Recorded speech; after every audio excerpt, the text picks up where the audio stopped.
Mas um homem cheio do Espírito, ele consegue extrair o poder da riqueza, do domínio do interior. Pois a Bíblia, ela diz: temos, porém, esse tesouro guardado em vaso de barro, para que a excelência do poder seja de Deus e não nossa. O homem cheio do Espírito, ele consegue ter visões transcendental das coisas dos céus.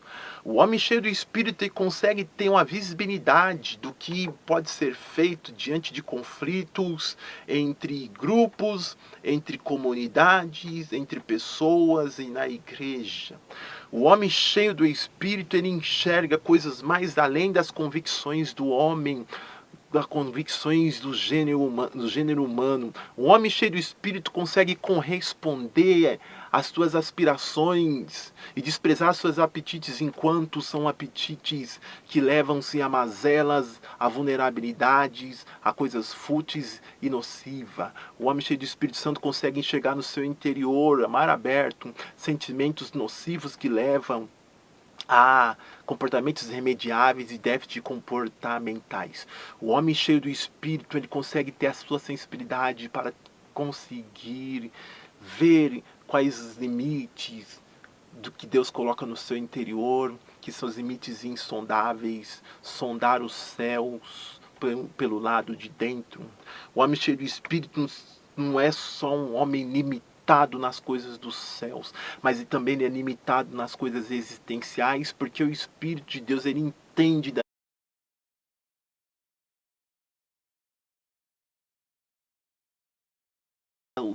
terra e suas extensões.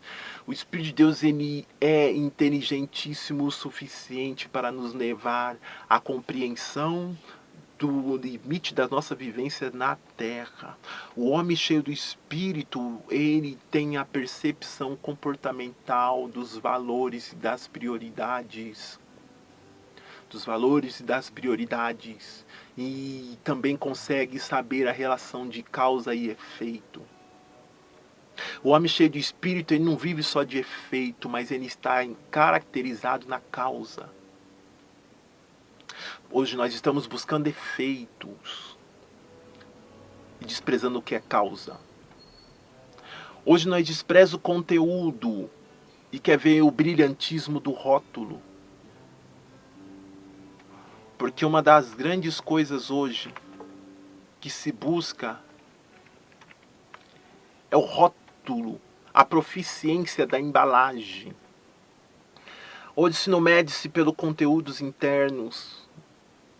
Hoje não se mede pelas intenções, pelas tendências. Não se mede pela motivação, mas se mede pelo efeito. E muitas pessoas estão vivendo de efeito. O efeito é como uma casa sem estrutura. Porque antes do efeito vem a causa. Não existe efeito sem causa. E nós queremos efeitos. O efeito é buscar os resultados sem trabalhar na construção dos resultados. Ou seja, o efeito é pegar tudo pronto, sem saber ao menos quais são as esferas dos ingredientes. E não só saber ingrediente, mas a dosagem de cada ingrediente. Ou seja, quem vive somente de efeitos não sabe nem quais são os ingredientes, nem quais são as dosagens que foram feitas para que se conclui o efeito. Tudo nós queremos efeito. Efeito numa esfera que leva-nos a pasmar de admiração. Ou seja, sentir as satisfações internas, estímulos, estarmos debaixo de estímulos. Quantas pessoas não querem estar debaixo de estímulos? O efeito não traz substância, o efeito é você, no lugar de uma refeição, se alimentar de futilidades. Futilidades não traz consubstanciação.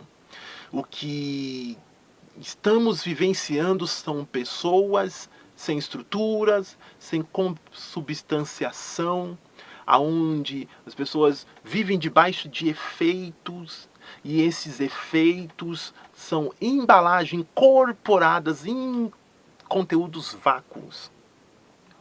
O engraçado é que nós falamos muito hoje de criadores de conteúdos. Nós criamos uma filosofia fora do comum de que os criadores de conteúdo serão o caminho das influências para os nossos dias a dias, para nos inspirar a ter mais desejo de correr atrás do que é preciso, do que é dever, do que é obrigação, do que é a precisão. Ou seja, os conteúdos que nos leva a amar a futilidade. Efeitos tão vagos. Não importa se o efeito está sendo vago ou não, o importante é ter efeito. Mas o efeito vem construído de uma futilidade tão grande, onde nós estamos se envolvendo em um abissal irremediável de tantos sentimentos reprováveis. Sentimentos reprováveis que nos tira da verdadeira caridade que é Cristo. Nós estamos buscando tantas futilidades para se desfazer nela, se apoiar nelas. E estas futilidades estão nos tirando da verdadeira raiz. Esta futilidade nos tira da conexão com o tempo e do tempo. Nós estamos no tempo e dentro do tempo. As nossas futilidades, elas fogem da ordem do tempo. E quando fogem da ordem, isso é muito forte. Quando foge da ordem do tempo, as aflições aumentam. Ou seja, ninguém aguenta esperar mais nada. Ninguém aguenta esperar mais nada. Porque nós estamos sendo levados debaixo de tantas corriqueiras manifestações. Nós estamos sendo levados debaixo de muitas aparentes convicções. Porque se tornamos amante de futilidade. Elisângela Lima, Claudinho. Para onde nós vamos seguir?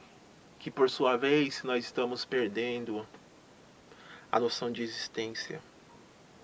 Porque estamos desprezando o que verdadeiramente é existente. Sem compreender a nossa conexão no espaço e tempo. Isso não é uma live filosófica. É uma live de verdade.